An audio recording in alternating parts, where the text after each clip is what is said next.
Good morning and welcome back to my channel. আশা করি তোমরা খুব ভালো আছো, সুস্থ আছো, আর আমিও খুব ভালো আছি। আজকে একটা নতুন দিন, আর আজকে বালাসোরে আমাদের ডে 2।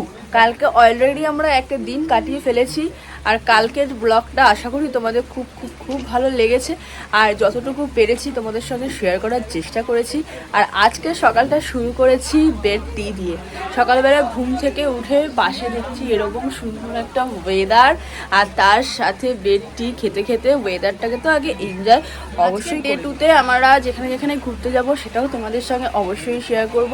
আর এখন চটজলদি রেডি হব, কারণ তাড়াতাড়ি করে ফাটাফাট বেরোতে হবে। অনেকগুলো সাইট সিন আমাদের ঘোরার আছে, আর কালকের ঘুমটা যা দারুণ হয়েছে না, ফাটাফাটি একটা ঘুম দিয়েছি অলরেডি। আমার মুখ চোখ দেখে তোমরা বুঝতেই পারছো।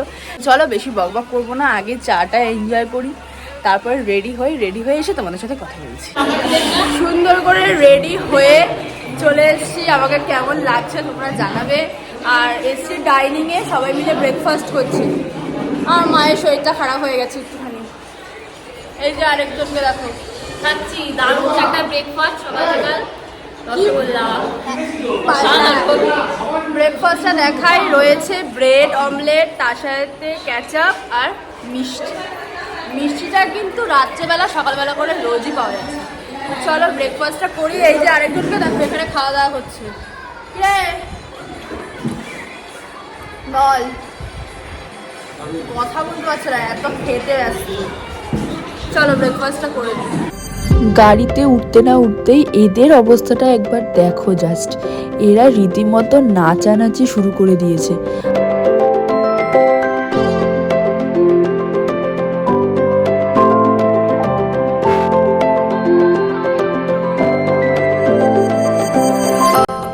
রাস্তাটাই মোটামুটি এরা নাচতে নাচতেই গেছে, আর প্রচণ্ড এনজয় হয়েছিল এই ট্রিপটাতে। যেহেতু ফ্যামিলি পারপাস ট্রিপ ছিল, সেই জন্য আরও বেশি এনজয় হয়েছে।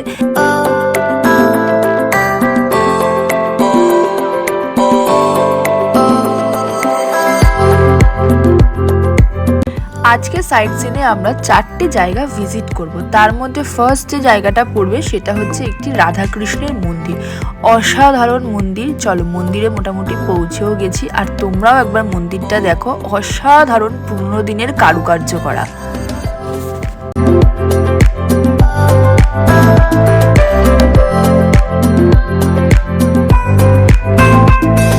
আমরা এসেছি জগন্নাথ মন্দিরে। মোটামুটি গাড়িতে সবারই অবস্থা খারাপ, কারণ সবাই টুকটাক কিছু খাওয়া দাওয়া করে উঠেছে, তো গাড়িতে সবারই গা পাকাচ্ছে, বমি লাগছে, বাট তার মধ্যে থেকেও গান ফান চলছে, তো হয়ে যাচ্ছে। তো চলো এখন যাব জগন্নাথ মন্দির। মনে হচ্ছে যে দেখে পুরো পুরীতে চলে এসেছি। পুরীর জগন্নাথ মন্দির যেরকম এক্স্যাক্ট ওরকমই দেখে পুরো মনে হচ্ছে যে আমরা পুরীর জগন্নাথ মন্দিরে চলে এসেছি। তোমাদের সঙ্গেও শেয়ার করছি।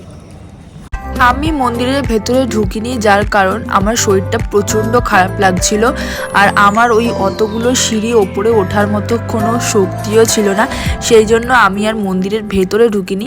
বাট বাইরেটা সত্যি পুরোটাই জগন্নাথ, মানে পুরীর জগন্নাথ মন্দিরের মতোই দেখতে ছিল। বাকিরা কিন্তু প্রত্যেকে ভেতরে গেছিল।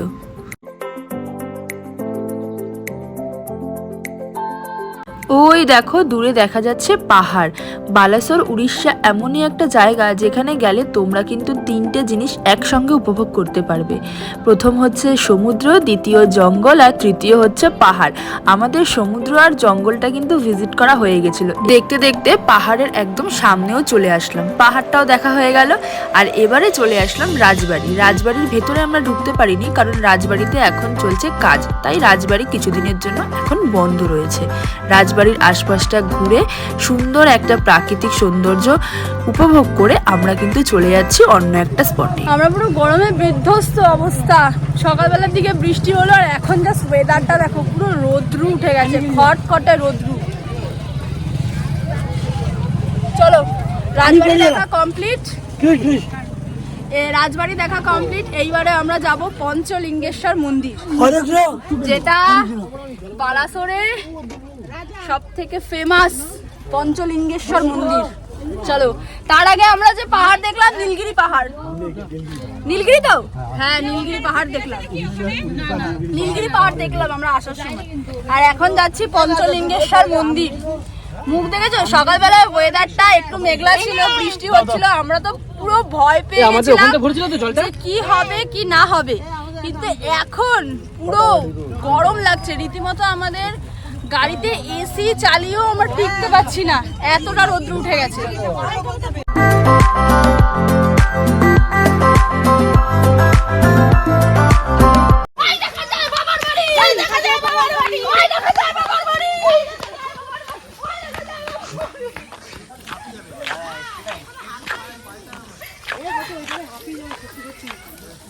আমরা এখন এসেছি পঞ্চলিঙ্গেশ্বর মন্দিরে। এখান থেকে 15 মিনিট হেঁটে গিয়ে তারপরে সিঁড়ি পাবো, যেখান থেকে 312খানা সিঁড়ি উঠে তারপরে বাবার দর্শন করতে পারবো। এই যে সবাই কোথায় আছে? তারকেশ্বর, কেদারনাথ যাচ্ছে। কেদারনাথ জানোই না তোমরা? পঞ্চলিঙ্গেশ্বর আর আমরা বদ্রীনাথ যাচ্ছি। মাথায় তুলে নিয়েছে দুজনের দুইটা। কেমন লাগছে? ওদেরকে জিজ্ঞেস করো ওদের কেমন লাগছে। না ওদের তো ভালোই লাগছে, খুব ভালো লাগছে। পূর্ণটা কিন্তু ওদেরই হচ্ছে। হ্যাঁ পূর্ণটা পুরোপুরি ওদের দুজনের হচ্ছে। আমাদের আগে যা, আমাদের আগে যা। আমরা 15 মিনিট এখনো হাঁটা শেষ হলো না, এখনো সিঁড়ি পাইনি। ঘড়ি দেখে এখনো 15 মিনিট হয়নি, তাই না। আমরা এখনো সিঁড়ি পাইনি। ঘড়ি দেখে 15 মিনিট হলে তারপরে আমরা সব সিঁড়িটা পাবো। পেছনে দলবল বেঁধে আসছে। 312টা সিঁড়ি ওঠার পরে কারোর আর এনার্জি ছিল না ওখানে গিয়ে ভিডিও বানানোর, তাই কিছু ক্লিপ তোলা হয়েছিল ছবি, সেগুলোই তোমাদেরকে শেয়ার করে দিলাম।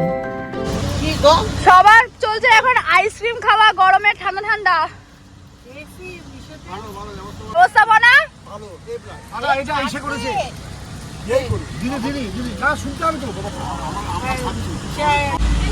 আচ্ছা আজ সবাই এই ট্রিপে ঘুরে সবার কেমন লেগেছে?